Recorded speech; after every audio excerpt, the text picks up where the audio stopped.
Hi yoga friends. Tonight we're going to do something that people request more than anything.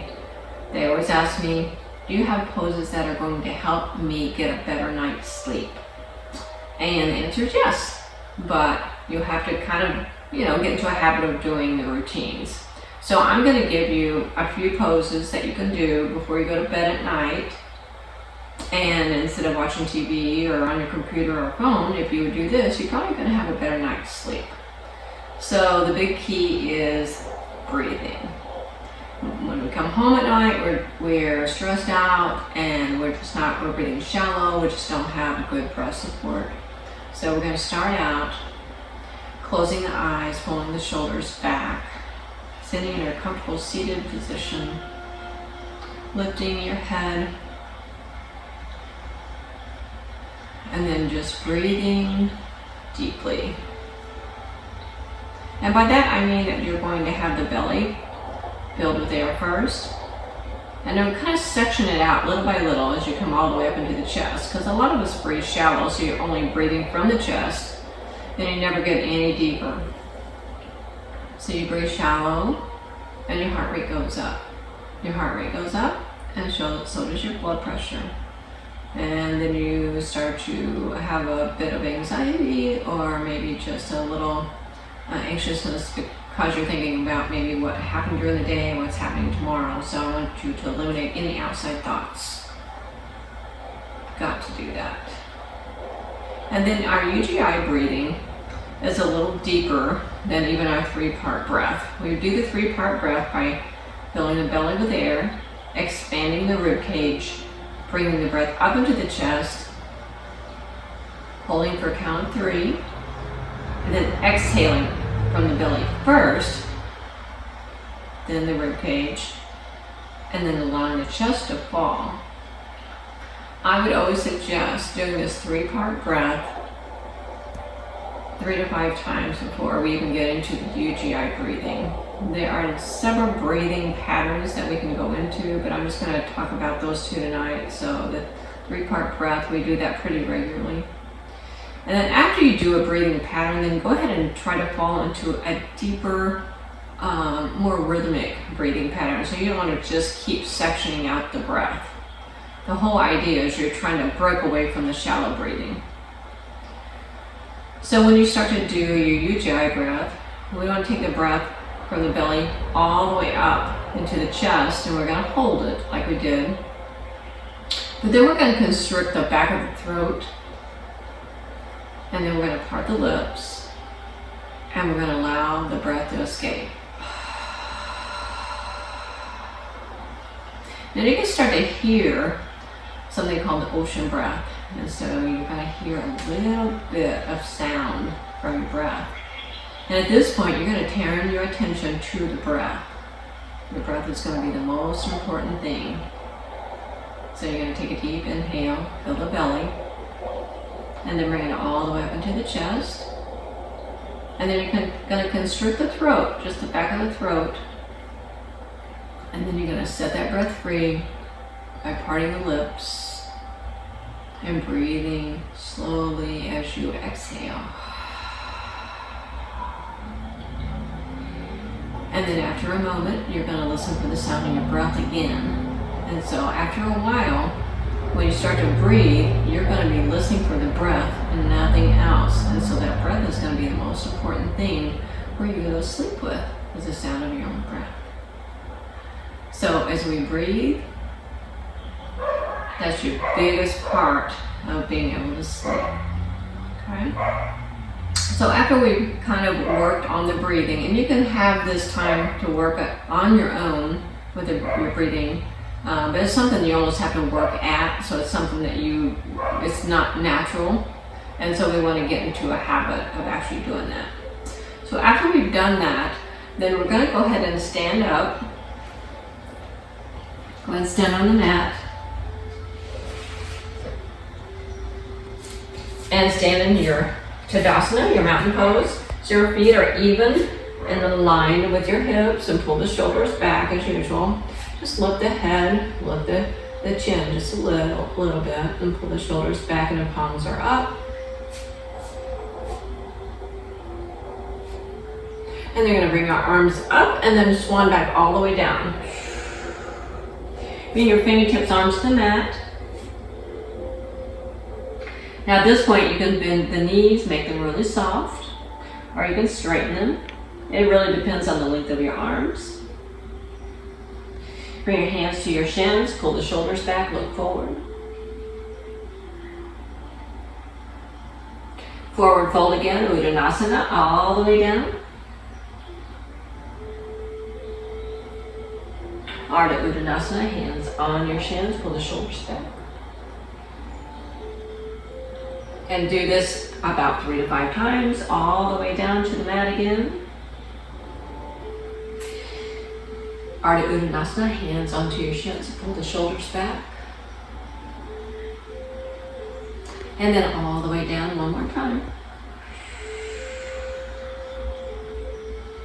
And this time I want you to grab onto your elbows and just kind of swing back and forth.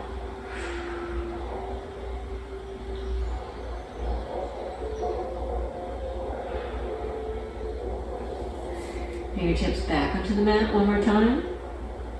And then reverse swan dive as you come all the way up.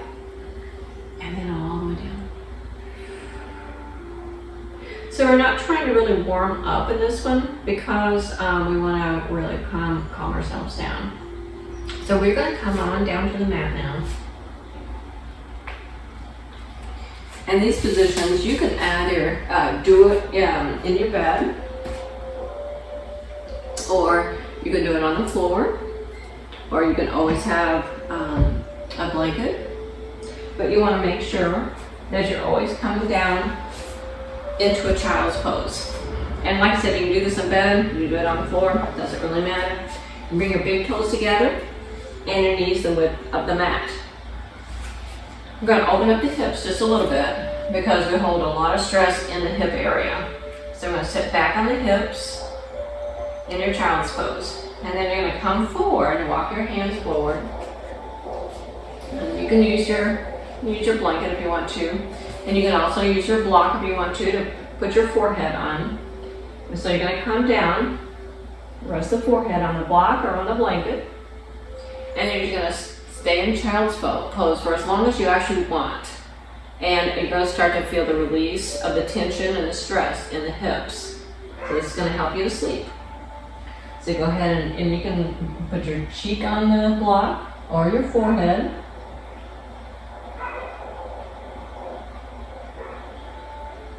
And breathe deep. And then if you want to switch, put the other cheek on the mat.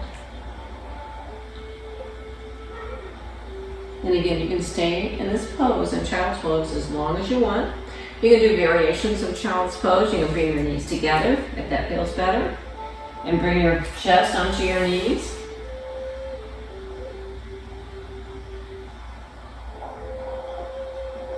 Remember to breathe. Breathe very deeply, especially at night before we're supposed to go to sleep. Don't let any shallow breathing happen. So when we get finished with the child's pose, and like I said, you can stay in it as long as you actually can or want to, then we will actually go into our bound angle. If you have a blanket, and if you have, if you'd like to have a bolster or a big pillow or something, you can use these props. If you don't have them, you don't have to use them.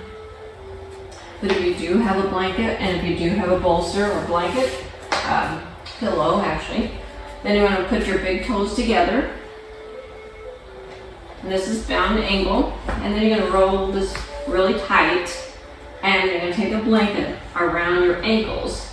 And you're just going to pull up to the ends of the blanket. And you're going to give yourself a little support here with the blanket. And then just going to lie flat.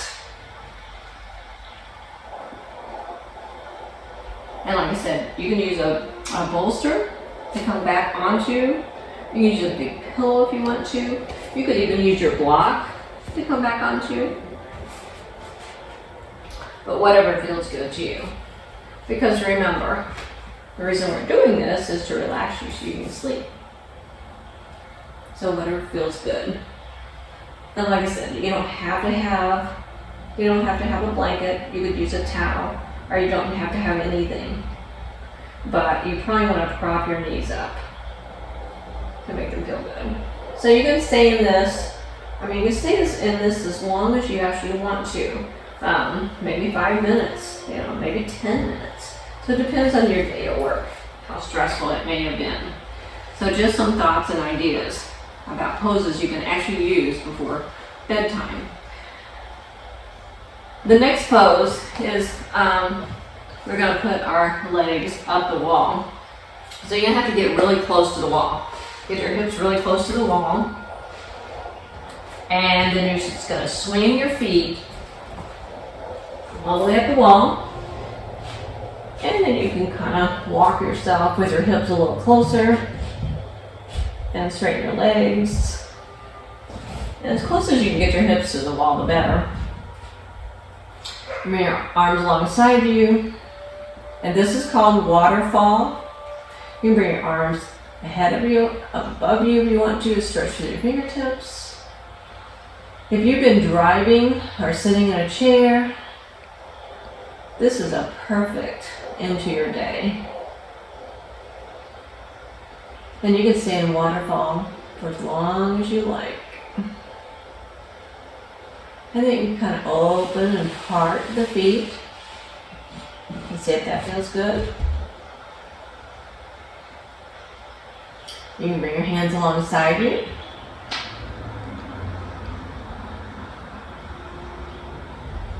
You can even bend your knees and place your feet on the wall and see if that feels good. Press deeply into the wall itself, and you can even lift your hips. But we're not trying to do anything to create any warmth or build up any energy. So I would caution against doing anything that is too strenuous or feels like exercise of any kind.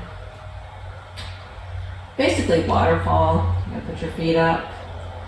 And so you're going to relieve a lot of stress because you're going to take the pressure off of the hips. This is an inversion pose. And this inversion pose really does not require any effort. But it takes and helps the circulation. So if you've had a long day and you've been on your feet, you've had a long day, you've been sitting on your hips, you're relieving the pressure in this inversion pose. This is perfect. And like I said, you can take positioning in this where you can open up the legs. You can even put your feet together. So you can just try a few things on your own and see what feels good to you.